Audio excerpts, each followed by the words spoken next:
আছে। জিবরাইল আলাইহিস সালাম এসে বলছেন, ইয়া রাসূলুল্লাহ, ইয়া হাবিবাল্লাহ, আপনি কেমন আছেন? আল্লাহ রাব্বুল আলামিন আপনার খোঁজ নেওয়ার জন্য, খবর নেওয়ার জন্য পাঠাইছে।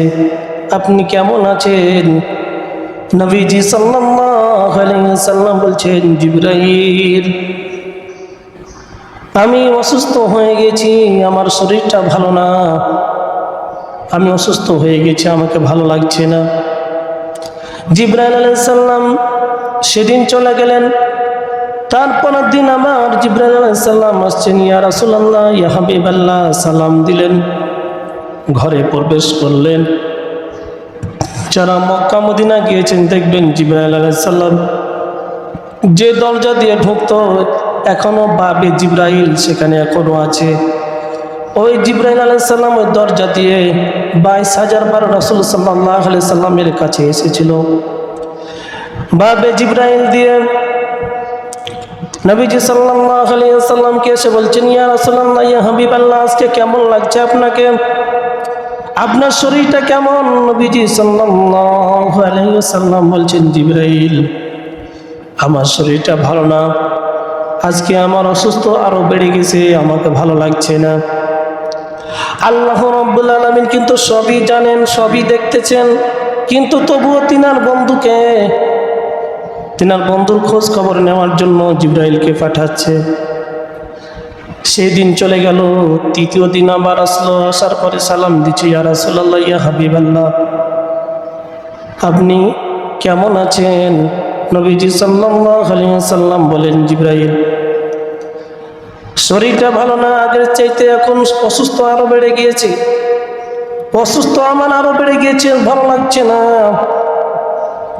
জিবরাইল আলাইহিস সালাম বললেন যে আল্লাহ রাব্বুল আলামিন আমাকে আপনার খোঁজ খবর নেওয়ার জন্য পাঠিয়েছে। নবীজি সাল্লাল্লাহু আলাইহি ওয়াসাল্লাম এই কথা বলার পরে জিবরাইল আলাইহিস সালাম চলে গেলেন। জিবরাইল আলাইহিস সালাম চলে গেলেন। যাওয়ার পরে চতুর্থ দিন আবার জিবরাইল আলাইহিস সালাম আসলেন, আরেকজন তার সাথে নিয়ে আসলেন। দরজায় সালাম দিচ্ছেন, ইয়া রাসূলুল্লাহ, ইয়া হাবিবাল্লাহ, আসসালামু আলাইকুম, আপনি কেমন আছেন? নবীজি সাল্লাল্লাহু আলাইহি ওয়াসাল্লাম বলেন, জিবরাইল, আমার শরীরটা আরো অসুস্থ হয়ে গেছে, আমাকে ভালো লাগছে না, তবে তোমার সাথে এই লোকটাকে। জিবরাইল আলাইহিস সালাম বলেন, আমার সঙ্গে এটা হচ্ছে মালাকুল মউত, আজরাইল ফেরেশতা। আজরাইল আলাইহিস সালাম নবীজি সাল্লাল্লাহু আলাইহি ওয়াসাল্লামকে সালাম দিলেন, বলেন, ইয়া রাসূলুল্লাহ, ইয়া হাবিবাল্লাহ, আমি আজরাইল, আমি মালাকুল মউত, আল্লাহ রাব্বুল আলামিন আমাকে আপনার কাছে পাঠিয়েছেন, আপনাকে সম্মানের সাথে আল্লাহর দরবারে নিয়ে যাওয়ার জন্য আমি এসেছি। নবীজি সাল্লাল্লাহু আলাইহি ওয়াসাল্লামকে কথা বলার পরে আজরাইল বলছে, আপনাকে আমি নিয়ে যেতে এসেছি, তবে আল্লাহ রাব্বুল আলামিন বলেছেন যদি আমার বন্ধু আসতে চায় তাহলে নিয়ে আসবে, যদি না আসতে চায় নিয়ে আসার দরকার নাই। আমার বন্ধুগণ, আমার ভাইরা, আজরাইল কি সম্মানটা দিচ্ছে আপনার নবীকে। ওইদিকে মুসা আলাইহিস সালামের কাছে আজরাইল গেছে। যাওয়ার পরে বলছে, হে আল্লাহর নবী মুসা, আপনার জান কবজ করার জন্য এসেছি। মুসা আলাইহিস সালাম রাগান্বিত হয়ে আজরাইলকে এক ঘুষি মেরেছে, তার চোখ কানা করে দিয়েছে। আজরাইল আলাইহিস সালাম চলে গেছে আল্লাহর দরবারে। যাওয়ার পরে বলছে, আল্লাহ, আপনি কোন মানুষের কাছে আপনি আমাকে পাঠাইছিলেন, যে লোকটা আমি তার জান কবজ করবো, কি সে আমার জান কবজ করে ফেলতো? এত রাগান্বিত, এত রাগী নবী, এত রাগী মানুষ। আজরাইল আলাইহিস সালামকে আল্লাহ রাব্বুল আলামিন বলেন, যাও মুসার কাছে যাও এবং মুসাকে বলবে একটা গরুর উপরে হাত রাখতে বলবে। এরপরে বলবে, গরুর উপরে যখন হাত রাখবে, বলে তোমার হাতের নিচে যতগুলো পশম আছে। আজরাইল আলাইহিস সালাম চলে আসলেন। আসার পরে বলছেন, হে আল্লাহর নবী মুসা, আপনি গরুর উপরে হাত রাখেন, আপনার হাতের নিচে যতগুলো পশম থাকবে, যতগুলো লোম থাকবে, ততদিন আপনি দুনিয়াতে আল্লাহ রাব্বুল আলামিন আপনাকে রাখবে। মুসা আলাইহিস সালাম বললেন, এরপরে কি হবে? এরপরে আপনি মৃত্যুবরণ করবেন। মুসা আলাইহিস সালাম বললেন, আমার দরকার নাই, যেহেতু আমাকে মৃত্যু একদিন বরণ করতে হবে, সুতরাং আর দেরি করতে চাই না, চলো এখনই চলে যাব। তাইলে মুসা আলাইহিস সালামের কাছে কিভাবে গেছে? আমার আপনার নবীর কাছে এসে বলতেছেন যে ইয়া রাসূলুল্লাহ, ইয়া হাবিবাল্লাহ, আপনাকে নেওয়ার জন্য এসেছি, তবে আপনি যদি যেতে চান তাহলে আপনাকে নিয়ে যাব, আর যদি যেতে না চান তাহলে নিয়ে যাব না।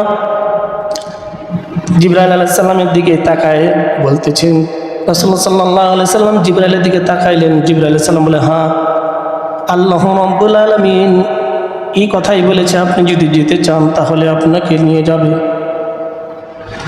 আমার বন্ধুগণ, আমার ভাইরা, নবীজি সাল্লাল্লাহু আলাইহি ওয়াসাল্লাম শুয়ে আছেন। আজরাইল আলাইহিস সালাম তিনার বক্ষের উপরে, বুকের উপরে হাত রাখলেন। আজরাইল আলাইহিস সালাম হাত রাখলেন।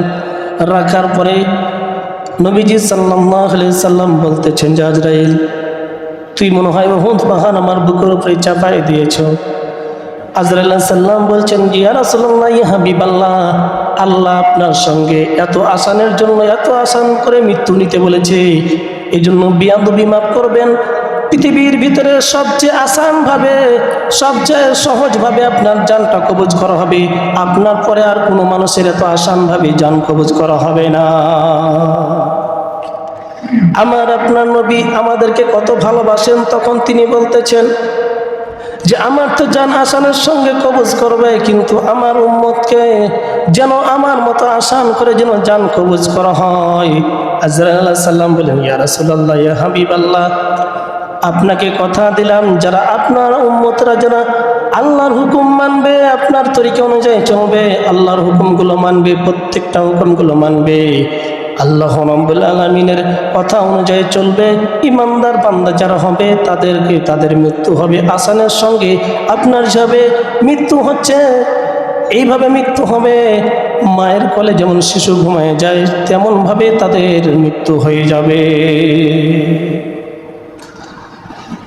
আমার আপনার নবী, দয়ার নবী মরে যাচ্ছেন, ইন্তিকাল করছেন, তবুও উম্মতকে ভুলে নাই।